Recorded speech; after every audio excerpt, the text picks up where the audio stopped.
Welcome to the Jaime Fleres Podcast, a sanctuary for soulful creatives, leaders, and heart-centered humans navigating the edges of creativity, authentic expression, and personal growth. I'm your host, Jaime Fleres, author, transformational guide, and founder of Whale Song Creative. In today's conversation, I'm sitting down with Steven Francisci to talk about his powerful and profound transformational healing journey, exploring what it takes for a person to dismantle their own identity without collapsing and rebuild themselves into someone more conscious, accountable, and compassionate. Steven is a disabled veteran, mental health advocate, author, and devoted father focused on healing, personal growth, and trauma-informed awareness. He has served for nearly 5 years as a court-appointed special advocate, CASA, supporting children and families through challenging circumstances. He also serves on the Chesapeake Integrated Behavioral Healthcare Board of Directors, contributing to community mental health initiatives. Through his writing, advocacy, and public conversations, he creates space for honest reflection, accountability, and compassionate growth. He recently published his healing memoir titled From A-Hole to All Right, A Life Rewritten Through Self-Reflection, Therapy, and Conscious Change. Steven, I'm so very grateful that we have been connected and we're get to have this conversation today. Welcome. I'm so excited to be here. Our conversations leading up to this point have been so exciting and charged, and I look forward to diving into this conversation with you. Oh, likewise. Yeah, it's so good when you meet a resonant heart, isn't it? And you can just like jam on all the things. It does. It feels so good to be able to really resonate on a deep level with someone intellectually, emotionally, and even spiritually, so Yeah. Yeah. And I'm excited to share this conversation, the conversation we've already been having with this wider community. So welcome everyone who's listening. And I hope you enjoy it just as much as we have been. So Steven, you and I got connected actually through the interesting realm of social media. and, and right away, I was really struck by one, just the work you're up to, the conversations you're having, the ways that you're contributing around mental health, the healing journey. And I was really struck by what I observed in you early on, which was this really profound healing arc of where you started in life and where your healing journey has brought you. And I, have really had a lot of admiration for what I've observed so far of your journey. So, we'll talk about that journey today. But can you paint us a picture of like the man that you were, the younger person that you were before all the work, before the healing work, the identity deconstruction, and this emotional maturity that you've really stepped into? Can you kind of share where you began? Yeah, absolutely. In order to understand the full arc, I'll try to leave room for the rest of my story, but it really goes back to my childhood. I was actually a pretty sensitive kid growing up. So much so that I earned a nickname that I won't even repeat here because it's bothered me for years. I learned to let it go, but I was a sensitive boy who cried a lot. I didn't look like my family. I had fair skin and freckles, and the rest of my family looked very Italian and olive skin. And I grew up in a family and that was, I wasn't always seen. I wasn't always heard. There was things that happened to me in younger childhood that there was a lot of shame and yeah, there was some abuse and stuff that I grew up in neglect. And so then I go out into, trying to meet friends and stuff like that. And I start to experience bullying. And, inside of me, I just started to become angrier and angrier. And that just started to, it was almost like a tropical storm turning into a hurricane. It just builds and builds and builds. And next thing you know, you're just this rage-filled man. I've faced a lot of betrayal in certain areas of my life, personal.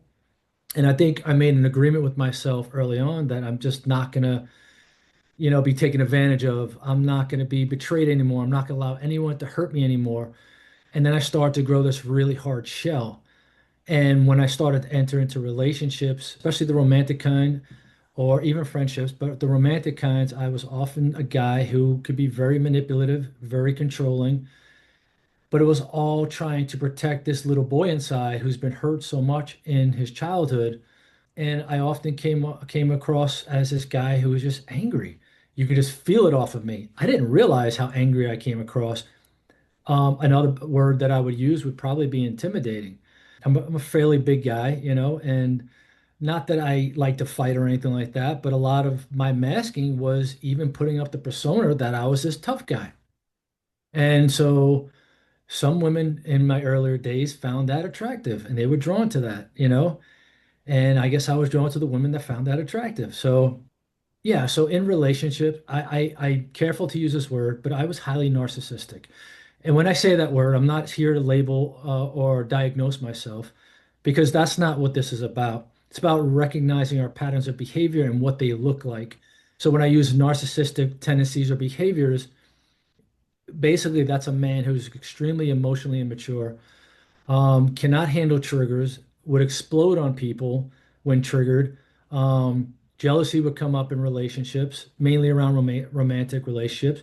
But I never knew what that feeling was inside of me. I knew I was jealous, but I didn't know it was such a sickening feeling to me. And I was so unaware about the abandonment wound. I was so unaware about complex PTSD. I had no clue. And you keep doing the same thing over and over again until you start to become aware of what potentially happened to you. So that's kind of my journey and kind of the person I was, from relationship, marriage to marriage, lots of, I've caused a lot of trauma, I'm sure. And I also experienced a lot of trauma. And then basically I got to a point where, everything was literally falling apart. And, I hope that gives you a little bit of an idea, without going too far off the topic of or the question you just asked. So. Yeah, it's always a great place to start because this gives me lots of little threads to tug on. So it's great. There's so much I already want to ask. Let me see if I could ask a few questions that come up as you shared. One, thinking about, well, one, the first thing that struck me was thinking about high sensitivity, especially in young boys, because our culture doesn't necessarily protect sensitive children or honor them, boy or girl, but particularly boys have it the toughest when they come in really sensitive and really attuned and emotional, like having an emotional body that's awake and alive and responsive. So I'm curious, as you tracked us through that journey and as you shared with us this hardening kind of exterior that obviously was a protector for this tender one inside, I wonder if you could speak to the connection you felt with this one, this more sensitive, attuned one inside. Did he get silenced? Did he go to sleep? Like how do you feel like you were engaged as this like tough exterior came out, this tough guy persona, and all that that came with? What happened to that one in you? Like how did you experience that? I like the way you said, fell asleep, but I wouldn't say, I feel like it was more intentional and a slow process of putting that person to sleep, Yeah, euthanizing that part of me that didn't serve me in my younger years, yeah, because being sensitive was often looked upon as shameful for young boys. yeah, That's probably why I got bullied a lot. And so if I cried or tried to express my emotions to friends, I got laughed at. Or so I learned like I can't show this side of myself, not only with friends, but even with my own family. I mean, and to be fair to that time in the 70s and 80s, parenting wasn't the best, and it wasn't just my family. So I'm not just trying to blame my family for not, having the tools and skills that we have today. But yeah, I had to slowly put that person to sleep in order for me to survive in relationships and in society. I yeah, needed to meld into what society was teaching us to be. And I think I did it really well. But it was always there, but it didn't express itself in healthy ways. It yeah, came out as rage, as anger, attacks, blaming, criticism, because I couldn't, that younger self, that part of myself couldn't accept accountability and responsibility for my actions back then. yeah, So the only thing I learned how to do was deflect it or minimize other people's experiences in order to keep myself feeling okay. yeah. And I did that a lot, and that hurt a lot of people. And early on, that was even my own children. And thankfully, I've developed the tools to try, and I've been repairing that for a long time now. So. Yeah. I'm curious. I have five more questions at one time, but one of the things I am curious about in this moment is oftentimes when, what I hear is that there was a real facing of these patterns, like that you've done a lot of facing of like, this is, thinking about accountability and really owning our impact on others, that there's been a lot of your healing journey that you've been forced to really look pretty soberly at your own patterns, your own ways of being. What would you say about navigating the dance between, like, because you also just spoke to shame. It can be easy sometimes when we're really in that accounting process to fall into shame Mhm. or to numb, or like how did you stay in that middle ground of like holding accountability without one kind of the old strategy of projecting it out, like in that anger or blame or criticism of others, or falling into shame about the impact of your past behavior? Like, how can you talk a little bit about that? It might not be even the way I'm describing it, might not land, but how would you talk about that? Very good question, and I need to Yeah, answer this honestly because yeah, I didn't always have the capacity to stay in that middle zone. I didn't. yeah, I sure. swam in toxic shame, which ultimately led to a suicide attempt in 2016, and a lot of mental health issues. I Yeah, was not aware of what shame really even was.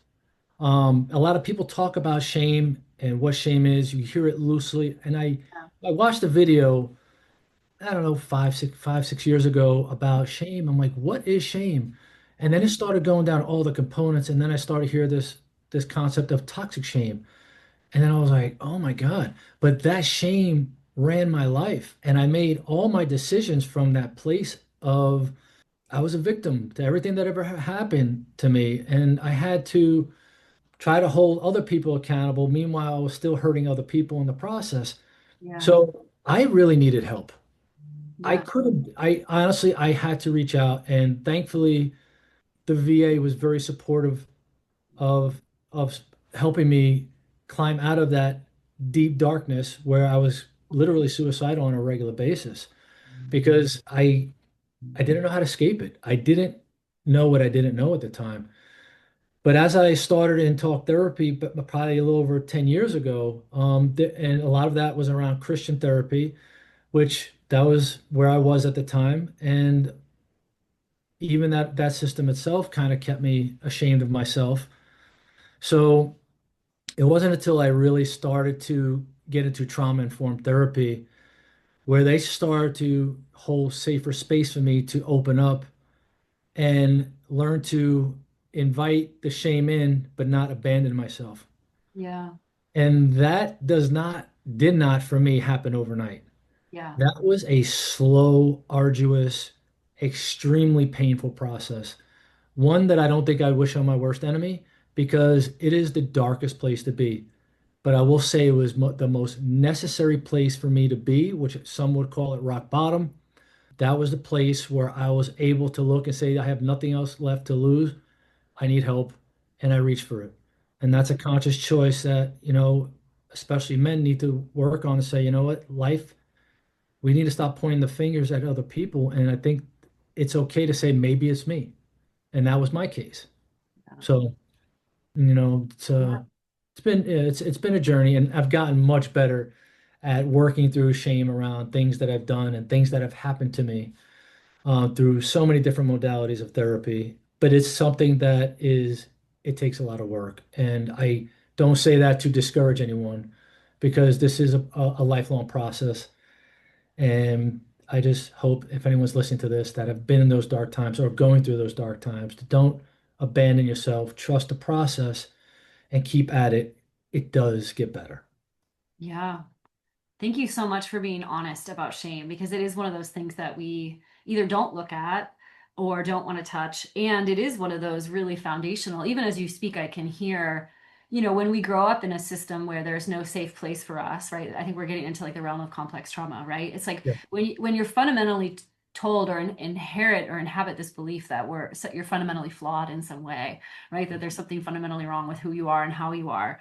That's a very deep, like I could feel it even in my body. It's a very deeply rooted belief system. And to uproot that, I can see like the structures we build on top of that, right? The tough exterior, all the survival mechanisms, added to that, the conditioning that we receive from culture, especially as a man, I imagine, but all of us. And I wonder too, I'd love to hear you talk, especially from the male perspective of I can feel why even that level of shame that you need to meet and that level of deconstruction and meeting those darker places, I imagine that prevents a lot of men who maybe have this similar kind of defense structure from even beginning to deconstruct. What do you notice in people you've worked with or in this kind of pattern that you've observed within yourself and in the world? What do you notice about that? Do you find that that is a hindrance to men getting help to deconstruct these kinds of fortresses in themselves? Or, yeah, what do you see around that? That's a big question. Yeah, Yeah, I think it is often difficult to connect with people that have a worldview that they feel is so certain and so true. yeah, And we talk about growing up in shame systems, especially, Gen X, and then you jump into something else, and this is maybe a little off topic. You go into something else like, religion or Christianity for me, and this is not, I'm not trying to talk down about Christianity, but there are systems in Christianity that tell you that you're broken and that you're nothing and you're worthless without Jesus. So it already starts to reinforce that you're nothing. And yeah, that really, I spent, 30 years as an evangelical Christian and didn't realize that the system that I was looking for help from was actually harming me more. But one thing I learned as I started to get a little bit more involved in therapy, I couldn't hear a perspective from someone else. mm, I would go straight to defensiveness. What I did learn is when someone, even a male, you know, can create a space that's safe enough for me to have or allow myself to think out loud about what's happened to me and without judgment or criticism back or shaming me for questioning what I went through. yeah, And a lot of that was often met with love and compassion by other men. One of my best friends, and I actually mentioned, gave him credit in the book when I was deconstructing. He was the one that came alongside of me and called himself a secular pastor. And I was like, what the heck is that? But at the time, I was in so much freaking pain. I was like, all right, let's go for a walk and talk. Let's see what you're about. And man, oh man, did he break my psyche open in a way that I never knew. He gave me perspectives that I wasn't aware of or in the past would never have been open to. But I was approached by someone that was very, very kind, very loving, very compassionate, and that's what allowed me as a man to lower my armor and to allow myself to open up and say, I would almost test him like, hey, here's something I did. Let me see what he does with it. Does he shame me? Does he yell at me? Does he get on me? And he's like, no. It's like, you're doing your best. You was trying to survive and you were using unhealthy coping skills, but he didn't come at me. So what I've learned in the work that I do, especially if I'm talking to men or a woman, I don't, not gender bias or anything like yeah, of that. course, of course. It doesn't matter who it is. Um, we have to lead. It's good to lead with compassion and kindness and gentleness and learning how to create a safe space for people to start to work through that without the judgment. Yeah, And also with, again, in Christianity, there was a lot of judgment, even though they said, Yeshua, Jesus doesn't judge. His teachings are not meant to judge us, but the people that have interpreted his teachings, especially pastors and megachurch leaders, yeah, often I felt a lot of shame about that messaging. So what I found is that sometimes we have to get out of the circles that we're so used to, yeah. start connecting with people that we would have never connected to before because they were different or they were, not like us. And those are the people that are worth connecting with. Those are the ones that will hold that space for you. And sometimes it takes a little testing to see how they hold your own traumas. Yeah. Yeah, of course, those parts of us that are have had many experiences of being disappointed and of being told that it's not a safe space to bring ourselves. Like that is a powerful, yeah, I really just hear in your story the power of having a safe witness, a safe space where you can start to kind of unfold, right? All of these things that have been so tightly bound and kept close. What a gift that was, it sounds like, in your healing process to have somebody who could really companion you in that way. It was a gift and a friend for life. We're friends to this day. He's the one that I trust most with the hardest things. And what I've learned about shame, a lot of what we have kept in secret, there's a lot of shame around Yeah. in secrecy and darkness. But when we take that incident and we put it in front of the light around someone who can hold it, that's when the shame begins to loosen its grip on us.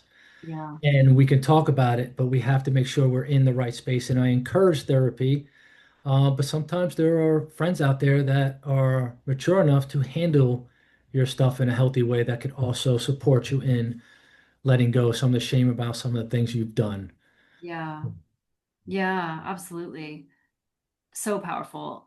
I'm curious, knowing what I've known and experienced, especially in kind of what we'll use this word as a helpful descriptor, that narcissist kind of tendency, the controlling, the kind of like I call it like one-upping sometimes, like that superiority, and all the whole suite of kind of behaviors that you described. I often know from the research that I've done and the work that I've done and what I've seen is that often that tough exterior and that kind of way of being in the world, prevents people from getting help, like we talked about a little bit before. What was it that brought, like, how would you describe the journey into like, okay, I'm ready to receive the help? I know you talked about it a little bit before, but was it difficult to get into therapy? Like, was there some resistance within that kind of fortress structure within you that made you want to run the other way? And how did you stay with it? So a little bit more about, my personal story and maybe my awakening, so to speak. May 23rd, 2015, I had a near-death experience. I was in a really bad motorcycle accident, traumatic brain injury, broke every bone in my face. And so at the time, I was very overweight. I was drinking. I was smoking cigarettes at the time. I was, whatever it was, everything was a disaster for me. I was using all these unhealthy coping. I was flirting with girls. I just didn't care. Anything to give me a little bit of dopamine hit or anything to show me I'm enough. But eventually, I just started to see a glimpse of what I was doing, and it's just a glimpse. And when I start to see a glimpse, I'm like, well, let me try this counseling thing, you know? And at the time I was a Christian, but I was an absolute hypocrite, um, quoting Bible verses and going to do the same thing I was telling people not to do. So I was a jerk.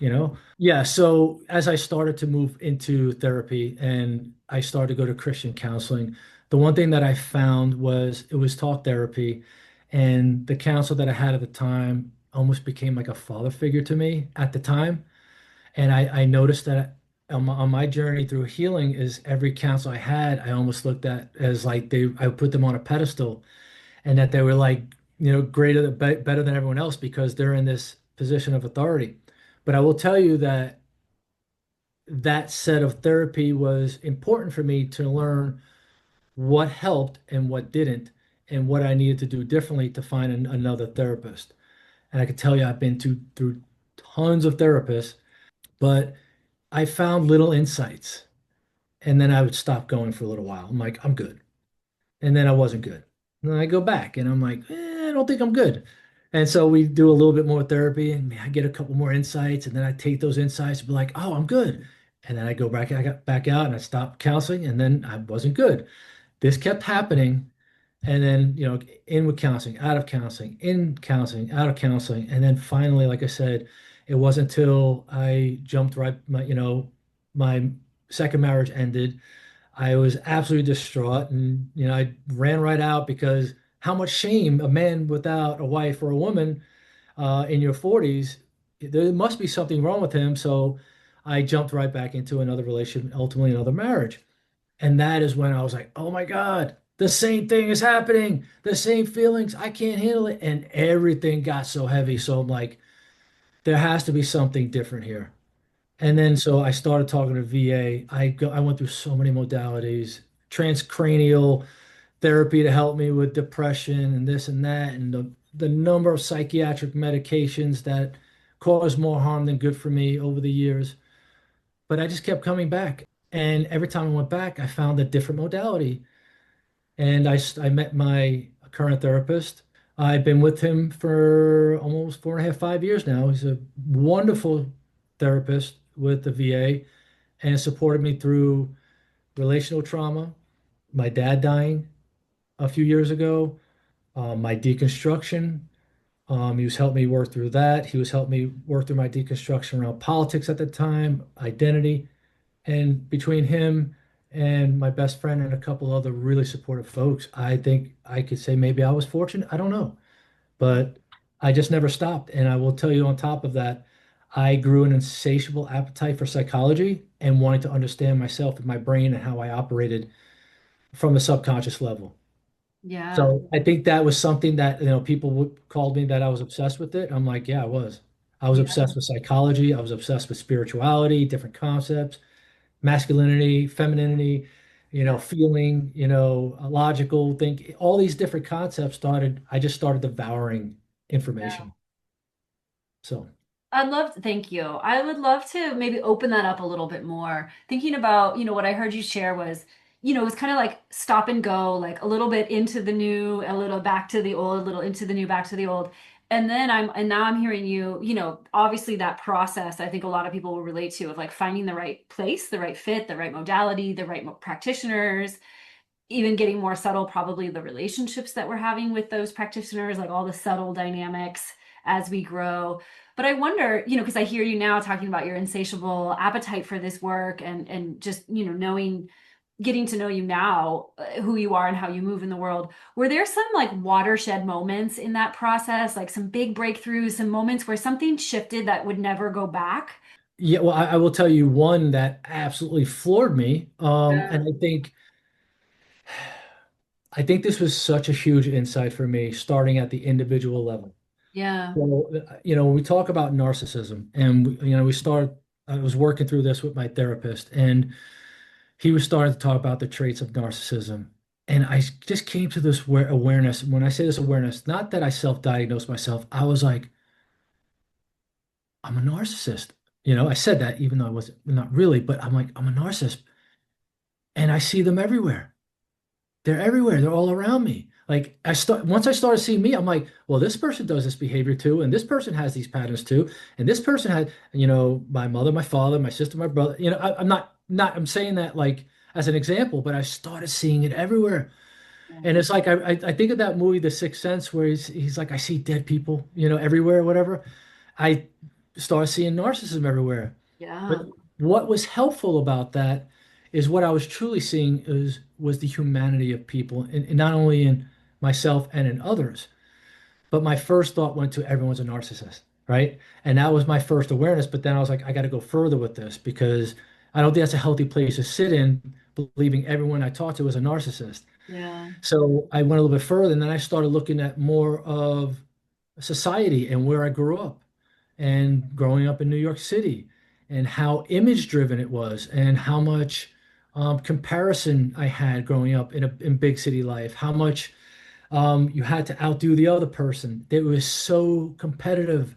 And then I started thinking about it more on a larger scale than just myself and the people around me.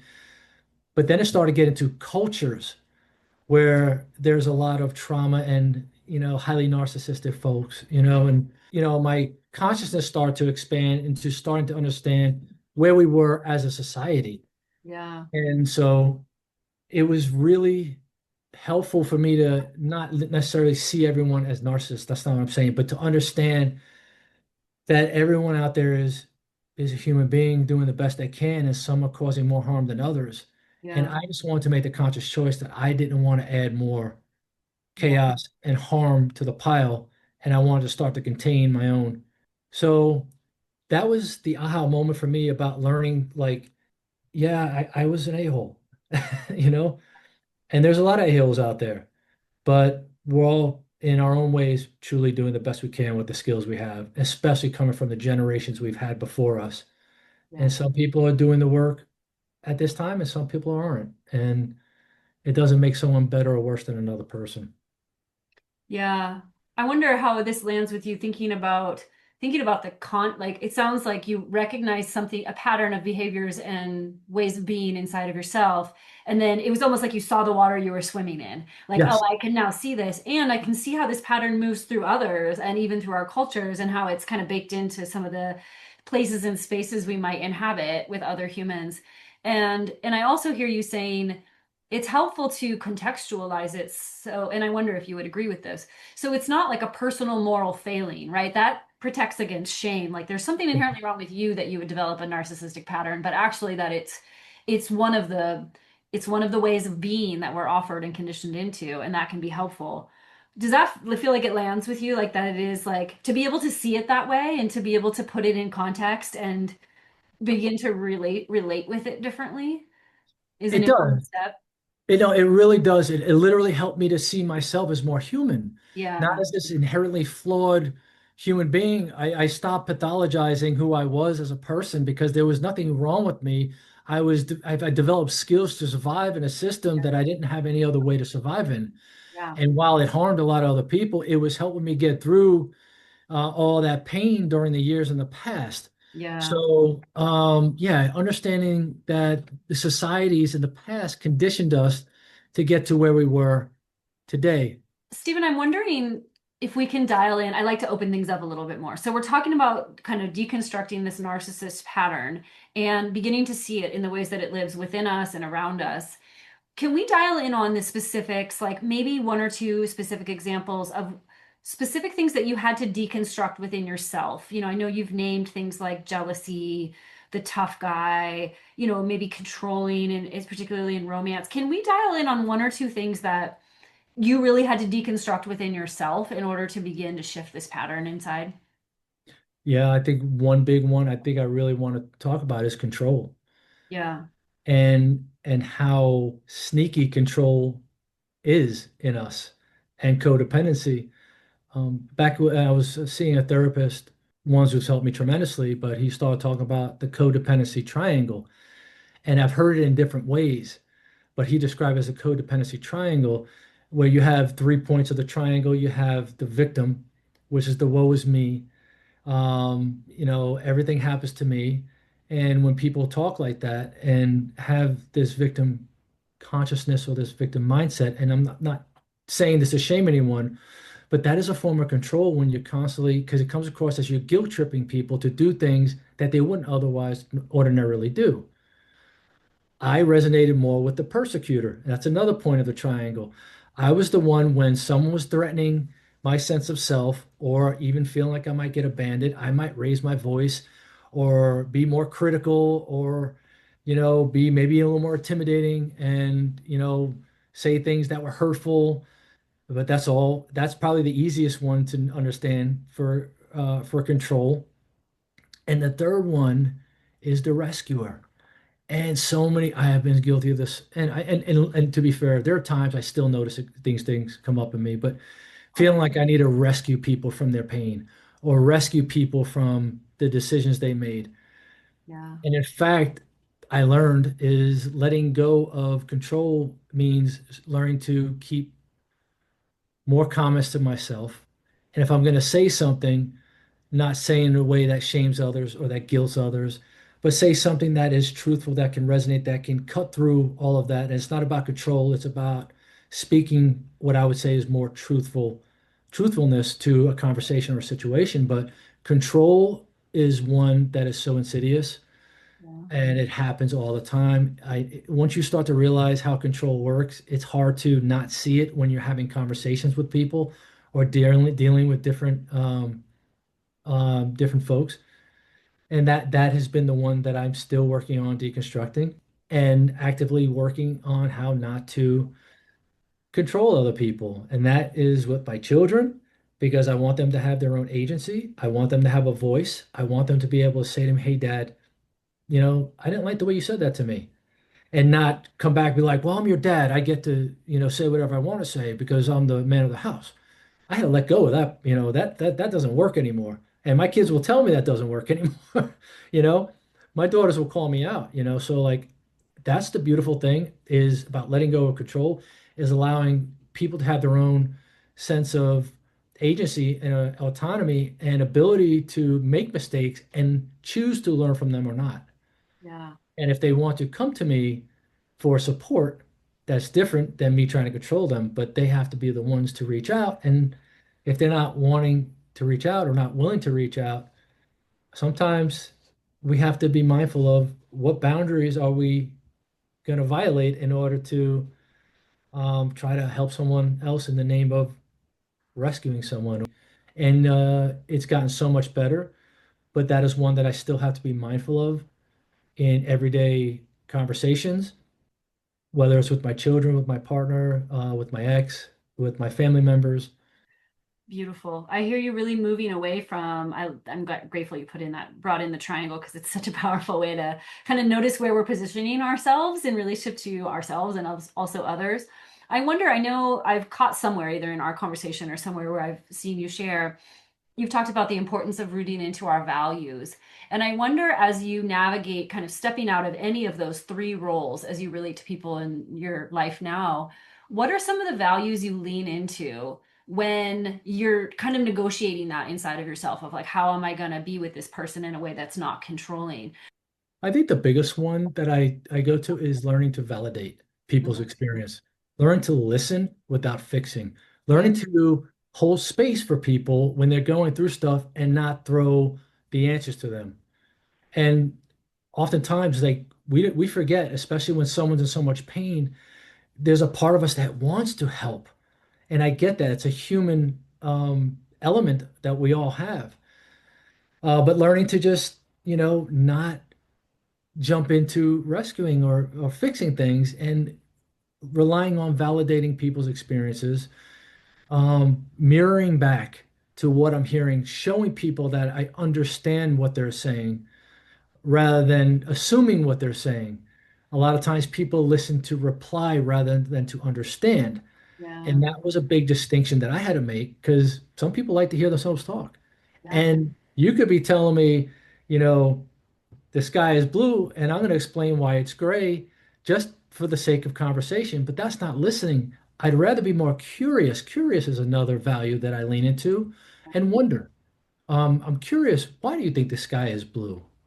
Tell me about that. What is it about the sky that makes you feel that it's blue? I really want to understand you on a deeper level. Not only does that work when you get curious, it also fosters and creates more intimacy and Yeah. trust. It's a good trust and intimacy building skill with anybody. So when you create curiosity, you're not there to attack their thoughts and their ideas. You're there to seek understanding at a deeper level. And when you get in a relationship or in a relationship with whoever it is, not just romantic, friendships, things just happen to develop so much more authentically when we really learn to just listen. So I also make sure I weave in lots of kindness and love and compassion. And I am justice oriented, but even being justice oriented, I have to try to come from a place of where are these people coming from, when it comes to me wanting justice. What is justice? And sometimes justice isn't what we think it is. It's not the karma we were hoping that people experience from the ways they hurt us. Sometimes karma looks very different than what we ever think it is. Yeah. So, but yeah, those are some of the values. And the other part that's important is our brains are amazing part of our anatomy. They're going to do what they want to do. And the one thing I learned about control is we try to control our thoughts. And when we realize that we cannot control our thoughts, we can learn to witness them and let them flow by. So if there's a thought that comes by and says, "Man, I wish I could punch this guy in the face," I say, "Yeah, I'm noticing I'm having the thought that I want to punch this guy in the face. But my values say I want to love this guy, and I don't know what's going on. I don't want to be curious about where his pain is coming from. So maybe I can lead with compassion instead of what he did to hurt me, but understand where it's coming from." And I think that is the shift in learning to connect with people on a deeper level, even to those that have hurt us. Some of us have had past relationships where we experienced a lot of hurt. Sometimes it's important to understand not that we excuse the hurt, the abuses, or the trauma that was caused. That's not what I'm saying, but understanding what they were doing at the time to try to survive whatever it was they went through and learning to see the humanity in them doesn't necessarily lead to forgiveness. I'm not trying to dismiss people's experiences because some people may not ever come to a place of forgiving someone, Yeah. but it has helped me learn to forgive. And for me, forgiveness is not the concept I learned necessarily from Western Christianity. Forgiveness comes through a process for me, learn to process the emotions around that, learn to get to a place where I can understand where it came from, I don't have to accept that behavior. I can establish boundaries around that behavior with that individual, whatever that may look like, and then move forward from there. Yeah, so that's some of the values that I think that are important when we're trying to make decisions, especially when we're hurt and feeling hurt. Yeah. Um, Noticing our thoughts also applies to noticing our feelings and sensations in our bodies. When we feel that rage burning up in our chest or in our stomach, oftentimes we go into fight, flight, freeze, or fawn responses, and we want to attack or we want to shut down or avoid conversations. But learning to stay with that uncomfortable feeling is the way to actually process it. And sometimes processing that is talking about that with a safe person or journaling it or whatever it is, or writing or creating music or getting on a podcast with someone Mhm. you enjoy spending time with and learning to process the Yeah. pain through thoughtful conversation, whatever that is and whatever that looks like for you. Yeah. So beautiful. There's so much richness in what you just shared. Thank you for that. A couple things I hear just to reflect back is it's like I feel that space that you've created between a stimulus in your life and how you respond to it. Like I imagine in the old identity, those things were very close together, like stimulus response, right? Like the reactivity, the anger, the rage. And I can really feel as you speak the space you've created inside yourself to gesture completely different inside before there's even a response. It might even happen in a few moments because it's practiced now, but I can feel how the way that you relate to any stimulus outside you, it feels like a big shift in kind of that old way to how you are now. And it's you spoke to that so eloquently. Yeah, the big shift for me is something I've heard before. I'm not quoting this, it's not my quote, but the power of the pause. Yeah. And when we get triggered, that's not the time to react. Let's say Yeah. react, because usually we react from that place of anger or like, oh, they hurt me or I'm upset. I'm going to take some time to feel this pain and what's really going on underneath that anger or that extreme sensation. What did they just touch on? And sitting through that, sometimes it's important to say to a partner or a friend, "Hey, I need a little time to think about what you just said. I don't know how I feel about that, and let me get back to you." And if it's in a relationship or and you have a partner, sometimes it's like, "Hey, I need 15 to 30 minutes to think about this before I say something that might add more flames to this conversation. I want to meet you in a way that's healthy and mature." And sometimes that requires remembering the power of the pause. And Yeah. that is where I learned to create space. And sometimes it's not great. Sometimes I still react, but I react much less than I used to. Yeah. Yeah, such a beautiful relational skill to have to ask for that time and space to do the so that things get metabolized before they come out, right? Yeah. And you can work with yourself before responding. I wonder too, thinking about how do you relate to, just hearing you. Like sometimes that goes really well and sometimes it goes less well, and that's normal. I come from the belief that we're inevitably going to create, there's inevitably get rupture is inevitable in relationships because we're human and we're not perfect. How do you approach or see repair work in relationships now after all the work that you've done and the way that you move now in the world? This is such an important part of this conversation Yeah. is repair really truly starts with accountability. And oftentimes when we're hurt, that's not exactly the time or when we react and we say something hurtful back or whatever. That's usually where the rupture happens. And sometimes taking that space, it's important to go and sit with that and think about, hey, what did I bring into this conversation, whether it be your children or a partner or a friend or a family member? What part of this can I own? What part of this belongs to me and what part of this belongs to them? Oftentimes, even with, I have a little guy, he's 4.5, and he's a bundle of joy and a bundle of work. And one of the things that I've started doing at times is when I want to raise my voice because typically we raise our voice. That's, you know, at the time shows control, we're trying to control the behavior. But sometimes I'll literally start to try to sing some Frank Sinatra or something, Dean Martin, something to get the energy out of me that doesn't really affect them, just be funny and I'll sing. And sometimes I'll go in a corner and just practice doing some breath work. And sometimes that doesn't happen. Sometimes I'm like, you need to stop doing that. Mhm. And I'll go, and after we've had some time apart, I'll sit down next to him. I'll put my arm around him, say, "Hey, buddy, Daddy didn't show up the way he really wanted to, and I'm really sorry for hurting you like that, and you don't deserve that. And I just want you to know how much I love you and that I'm here for you and I'm here to support you." And I'll put my arm around him. And sometimes he just wants to go watch his tablet, and sometimes he'll nod his head like he understands and he'll lean his head into me. And it makes me want to cry even just thinking about and talking about this, learning how powerful it is to learn to be accountable with our children. And I know not everyone has children, but if this story of what I'm telling you, this is real moments for me. If you can do this in your relationships with a partner or with a friend or with a family member, saying, "Hey, I really hurt you. I know what I said uh, could have came out differently, but I want to own that, and I just want to say I'm sorry, and I'm going to do better." And a lot of times people say sorry, and it's a quick fix, Yeah. but an apology without change really negates the apology. And I'm not saying change doesn't happen from one moment to the next. Change happens with consistently trying to do better, even if we take a couple times at having to apologize and repair. But as long as we notice that we're doing better in between those moments, that's growth. And we need to celebrate the growth while that's the power, and that's what will perpetuate more growth is being proud of the moments where we are doing things that are better than before. Yeah. So those repair moments have been instrumental, even with my older children who are 13 and 10, and my 13-year-old is very emotionally mature, very intelligent, and she's very open with me.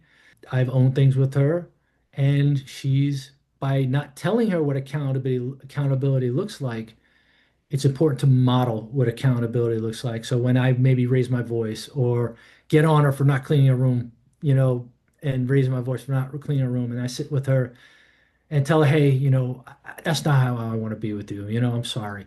Well, there was a time just recently where she gave me a really bad attitude. And I was like, I don't want to be disrespected like that. And I said it calmly. And within an hour, she sent me a text message from her room. She's like, "I just want to say I'm really sorry. I'm not doing well. I got a lot going on and blah, blah." And I'm like, wow, she's owning this. This Yeah. is beautiful. And I gave her a hug and I said, "We're good. Thank you for owning that." So when we model this type of stuff with, people see that and say, "You know what? This person's taking accountability." And sometimes it causes, but not always, someone to reflect on maybe taking accountability for themselves. Yeah. Yeah, I really am appreciating in our conversation these threads that I can feel really clearly this like power of the witness, the empathic, curious witness in your process. I can see that, all throughout your healing journey. I can really feel that through line. And then the way that we model that, the way we are able to embody that and model that, I can feel the new culture that you're building within your life Yeah. with those around you. And that, I know you and I talked about this in a previous conversation, the difference between like almost like going out. I don't want to use the word evangelizing because it's a little bit of a strong word, but going out and wanting to heal people, going out wanting to change people's minds. There's that way that we might move through in our healing journey. And then there's the other way where we embody something and offer it up as who we are, and that presents an opportunity or a glimpse into another way of being. What would you say about that? Because I know you had some great things to say about that before. How have you navigated that? Like wanting to go out and sort of show people what you know and how you are and or tell people versus just being who you are in the world and allowing that to have impact. Yeah, that's a great point. And there's also a balancing act because there's a part of me that still wants to be seen. I want people to know who I am and how much work I've done. So there's some ego involved for me at times, and I Yeah. recognize that. Yeah. But the truth is learning that we were taught, especially as Christians, to go spread the gospel, spread the good news. And I don't want to get too far off topic here, but that creates a codependency type of lifestyle, and it's rampant in these communities. But learning to not have to rescue someone and witness someone in their pain and just show up with empathy and love and compassion in those moments has really, I think, been a shift in how people view me. They're not like Steve's telling me what to do, and I have been caught in trying to tell people how much I know, and Yeah. I've been called out on it, you Yeah. know, because ego creeps up on me. I'm human, and I'm sure, I am a Leo too, so uh, so I'm that big, personality at times, and I'm aware of that. The Leo has a shadow side, and so I'm learning to work with that and be more self-compassionate towards that part of myself. But learning to model things with friends and family, and even the work I do on social media, and even the work I do in my memoir is just learning, like, hey, this is who I am now. And some people will appreciate it, and some people won't. And that was also another part of deconstructing, was the need to be liked. I had a huge need. I had to be liked. And if I felt it wasn't liked, I would crumble. I was so set on external validation and external things that, my value was outsourced so much. And when I started learning that that comes from me, and while external validation is important, internal validation is way more important Yeah. than relying on what anyone else thinks about us. So I've learned to let go of the need to be liked. And that was hard because there's people in my life that I really want to be liked by. Yeah. And as I've changed, there's people that I used to associate with that just don't like me anymore. Yeah. And that's hard. That's family, that's friends. And I'm not necessarily hurting one, but that's part of the process of becoming more authentic and who we were born to be. Is people are not going to resonate with the new you. They're going to start to see you and be like, hey, that's not the guy I know. Yeah. I don't want nothing to do with him. What's wrong with him? He needs Yeah. help. And I've been told I need help. And I'm like, yeah, thank you. I do. Maybe you do too. Yeah. Totally. You know? 100%. Yeah. I think we're getting close to this territory of grief. We talked about that. That's a piece of the healing journey that we don't always anticipate coming, recognize the importance of. What would you say has been your walk with grief in this process of identity, deconstruction, reconstruction, healing? Well, for a long time, I didn't realize how much grief I was carrying, and that was stuffed underneath all that anger and rage. Yeah. And it was in a particular counseling session where we were talking about something from my childhood, and my counselor just helped me to pause. And I didn't know what he was doing, but he was like, just pause. He's like, I can see something in your chest and in your throat. I'm like, what are you talking about? He was so calm when he was talking to me. He was like, yeah, I can see it in your chest. And I'm like, what is it you see? And he's like, stay with me. He's like, tell me more about what happened at your childhood. Tell me more about that. And I started talking more. And then he's like, can you feel it? It's in your throat. I'm like, is this guy messing with me? I'm literally like confused by what he was doing. And this isn't the most accurate way. I'm just trying to tell it the best way that it happened. And he's like, yeah, he's like, it's in your throat. He's like, I can sense it. I can, and I started talking more, and I'm telling you, it's almost happening to me now as I'm telling you this, but like I could feel it moving up in me. And then I just started hysterically crying, not just tears, like bawling. I didn't know where it came from, but I erupted. And for the rest of that session, all I did was cry, and all I did is stay silent. And you could say he witnessed me. Yeah. And he said, this is the beginning of your grieving process. This is grieving the childhood you hoped for. This is grieving the life you wish you had. This is part of that process. And he goes, this is the beginning of learning to be with yourself in a way that you haven't been before. And that was the beginning of me crying. All the years I turned off the crying, the water spigot, so to speak, years ago, it was all coming out of me. Yeah. And it was day after day after day for probably over a year that I was crying. People call it crying spells. It was unreal. And then once I got through that process, I'm not trying to scare anyone about grief, but it was a very necessary process. But then I got to a point where I'm like, wow, we grieve all the time. I Yeah. thought it was just these big grieving moments when someone passes away or we lose a friendship or we lose a relationship. No, you drop your kid off at, preschool, and you're like, that's the last time I'm ever going to drop them off at preschool, the day they graduate from preschool. That's the last time my child is ever going to be in first grade. That creates grief. And we need to create space to feel that uncomfortableness. Yeah. When we leave visiting family members or friends that we haven't seen in a long time and we go away. For me, being a co-parent and being with my kids, for a week and then, bringing them back to their mom. And literally that Monday afterwards, I have to sit with the grief of that void and that emptiness that I feel and allow that to just be there. But Yeah. that's also a really healthy part of life and why I enjoy all of it now because it helped me to embody all of these parts of me that I wouldn't allow myself to or wasn't aware that it was necessary in the past in order for me to heal. Yeah. So, Stephen, we just have another minute or two here. I'd love to hear a little bit about what's up for you these days. I know you just had a book come out. Would you mind letting us know just a little bit about the book, where people can find it, and where people can find you and the work that you're doing these days? Yeah, thank you so much I appreciate that. I wrote the book from a-hole to all right. A life rewritten through self-reflection, therapy, and conscious change. It is available right now on Amazon. I am working on libraries, bookstores, and veteran organizations that I think could benefit from my story. I'm talking to different veteran organizations. I am on social media, Instagram, Facebook, TikTok, Threads, same handles at Healing Roots on Up. That's my handle on all of those.